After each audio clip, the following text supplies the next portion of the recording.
Parlons de Stranger Things.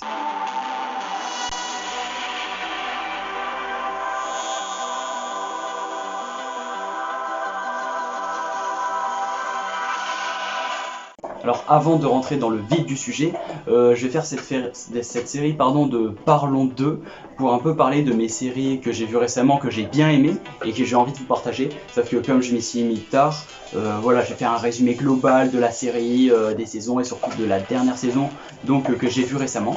Donc aujourd'hui nous allons parler de Stranger Things et plus particulièrement la saison 3. Alors c'est parti. Bon, je sais qu'il y a eu beaucoup de critiques sur Stranger Things sur toutes les saisons. Voilà, moi j'ai envie quand même de donner mon avis sur cette série qui est vraiment nulle à chier. Genre vraiment la série... Non, je déconne. Cette série, comme tout le monde la kiffe, elle est vraiment super bien, c'est incroyable, c'est vraiment la base des séries. Je m'y suis mis tard à Stranger Things, je regrette un petit peu. C'est vrai que je me suis mis plutôt tard par rapport à d'autres, donc c'est un peu dommage, c'est vrai. Et donc là je viens de finir la saison 3 il y a 2 jours, un truc comme ça. Et j'avais envie d'en parler sur ma chaîne pour dire à quel point cette série est géniale. Donc je vais parler un peu de la série globale en non spoiler, vite fait, enfin un peu. Ensuite je vais parler globalement de la saison 1, globalement de la saison 2. Et ensuite il y aura une grosse partie sur la saison 3 que je vais un peu plus développer que les autres saisons. Donc accrochez-vous bien car c'est parti pour critiquer Stranger Things. D'ailleurs, voilà, je tourne sur mon fond vert parce que j'avais reçu un fond vert avant. Donc voilà, je suis content de tourner derrière mon bon petit fond vert. Dites-moi en commentaire si vous préférez un fond vert et tout, je mets des images ici. Ou alors j'utilise mon décor comme dans les autres critiques. Voilà. Donc on va plus perdre trop de temps parce que la vidéo elle dure longtemps. Alors du coup Stranger Things c'est une série où dans la saison 1 il y a un enfant qui est disparu. Voilà, c'est un groupe de jeunes, c'est une série un peu ado, etc. Ado, thriller, drame, un mini peu horreur. Donc la série se déroule dans la ville d'Hawkins. Et à partir de l'enfant disparu, on pense tous qu'il est mort, ses potes ils essayent de... Enfin voilà, de comment savoir pour le retrouver, pardon. Et à partir de là, il se passe beaucoup de choses étranges. Et on verra plus tard qu'il se passe des choses surnaturelles, avec des monstres, notre réalité et tout. Voilà un peu le topo de la saison. Donc moi, j'ai kiffé la série globalement, elle est très bien faite, les personnages ils sont bien développés. Dans la saison 1, on s'attache mais sans plus vraiment, genre à la fin de la saison 1, je les ai trouvés cool, un peu tous les personnages, mais voilà, sans grand chose. Et c'est au fur et à mesure des saisons qu'on avance avec les personnages et qu'on se rend compte que c'est vraiment comme une famille sur laquelle tu peux les suivre, les voir, t'es avec eux, etc. Surtout à la fin de la saison 3.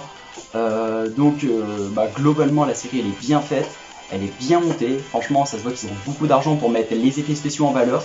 C'est vraiment hyper beau à voir, visuellement c'est super à voir. Après ça se passe dans les années 80, donc le design et tout il est très bien fait aussi dans la série. Et puis voilà, on suit un peu la vie des personnages, les relations, un peu rentrer, enfin voilà, ce que c'est d'être un enfant, de jouer, etc. Bon après, voilà, c'est américain, donc et les enfants c'est pas des enfants comme chez nous. Bref, voilà pour la partie non spoiler un peu de la série globale. Franchement c'est une excellente série, je suis devenu fan, c'est vraiment hyper kiffant comme tout le monde la kiffe. Mais voilà, j'avais envie d'en parler, parce que il y a tellement de choses à dire, c'est hyper bien fait, hyper kiffant. Voilà, donc maintenant je vais critiquer la saison 1. Alors la saison 1 commence comme j'ai dit dans la partie non spoiler, il y a 8 épisodes. Alors moi j'avais regardé la saison 1 il y a 6 mois, un truc comme ça. Et ça va, j'avais bien aimé. Les enfants, voilà, je m'y attache pas, enfin si je m'y attache mais sans plus. Vraiment dans la saison 1 je m'y attache en plus. Ensuite il y a l'histoire avec le laboratoire et tout. Avec du coup Eve, la fille qui va devenir la fille principale de la série, l'héroïne principale. Et on voit qu'il se passe dans un laboratoire avec le docteur Emmett, qu'il se passe des choses vraiment déjà pas très, comment dire, j'ai pas le mot, pas très réel quoi. Au-delà d'Hawkins, il y a des choses surnaturelles et tout qui nous attendent, qui attendent les héros. Donc les personnages Mike, voilà, c'est vraiment celui que j'ai préféré. L'enfant joue bien, l'enfant parce que j'ai le même âge aujourd'hui, mais enfin la série est moins âgée que moi. Donc voilà, les enfants dans la série jouent bien. Mike c'est un peu celui de base, le gars basique qui est bien, voilà. Dustin, voilà, c'est un peu le type drôle, je sais qu'il y en a qui l'aiment beaucoup, mais moi dans la saison 1, sans plus. Hein. Et ensuite, il y a Lucas dans la saison 1, j'ai vraiment pas trop aimé. Enfin, voilà, c'est celui auquel je m'y attachais moins, c'était un peu le gars rebelle, etc. Et il y a Will qui fait partie des 4 aussi, qui a disparu dès le début, donc celui on l'a plus revu. Et ensuite, il y a Elf qui est une fille qui a pas eu une enfance facile, que son père c'est un peu, je sais pas, un mec psychopathe. Et voilà, bref, la série avance. À un moment, il y a Elf qui rencontre les jeunes dès le début. Ce qui est vraiment cool, on voit leur relation, on voit la relation Mike et Eve Eve commence à connaître la vie parce qu'elle a jamais été éduquée comme les autres enfants, Mike lui fait voir et tout, et sauf qu'il y a le dilemme que Mike est plus avec Eve, donc Lucas et Dustin ils se sentent un peu rejetés, qui était intéressant. Ensuite il y a toujours la disparition de Will, et il y a le rôle d'Hopper aussi qui est important, qui est un peu le mec sûr de la série, quoi, qui est là, qui découvre tout, etc. Hopper il était très bien dans cette saison, écoutez. Ensuite il y a la mère de Will qui essaie de le retrouver. Il y a l'histoire avec Jonathan, Nancy et Steve qui est vraiment hyper intéressante. Il y a la disparition de Barbara aussi qui est bien faite avec le monstre, etc. On a vraiment envie de savoir ce qui se passe et on découvre plus tard qu'il y a une autre réalité, le monde à l'envers, qui est vraiment hyper stylé. C'est incroyable que les enfants découvrent et tout. Nancy, franchement, c'est dans cette saison où elle est vraiment hyper bien.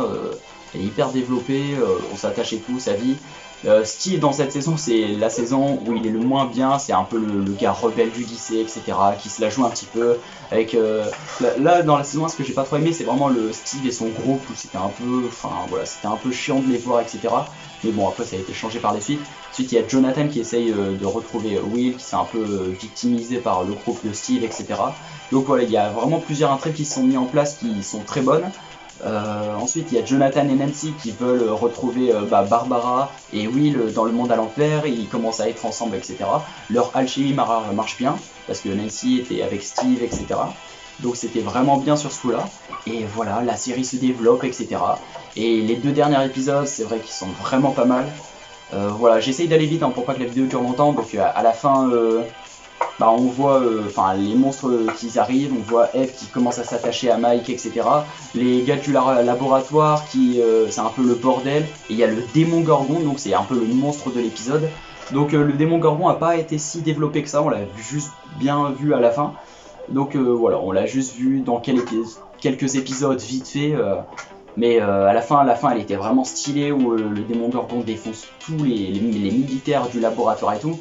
Il y a Hopper et Joyce qui commencent à se découvrir, qui était intéressant leur relation parce qu'ils ont chacun perdu quelqu'un. Hopper, on sait à la fin qu'il a perdu sa fille à l'hôpital, qui était une scène magnifique.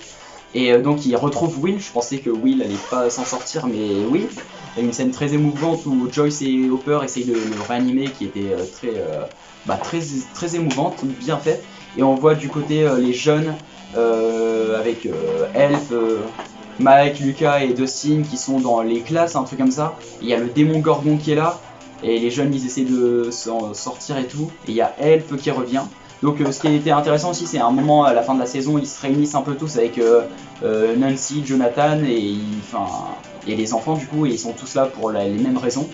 Et à un moment, elle se bande les yeux pour voir où est Will, etc. qui était super cool. Et voilà, elle se sacrifie avec le au revoir Mike qui était vraiment très beau, on s'y attache, etc. Et à partir de là, on sait pas du tout où elle est allée. Moi, je savais qu'elle était pas morte, c'était sûr qu'elle était pas morte, mais de base, la série Stranger Things devait se faire sur une saison. Ils voulaient faire vraiment une saison, et la fin, voilà, ça se termine comme ça, et c'est tout. Mais comme la série a bien marché, très bien marché même, ils ont voulu continuer. Donc à la fin, Will est vivant, Eve s'est sacrifiée, Mike est hyper triste, c'était hyper triste et tout. Le démon Gorgon, au revoir, il est plus là, on verra par la suite dans la saison 3. Ensuite, du coup, on revoit les enfants qui se retrouvent et qui jouent à Donjons et Dragons.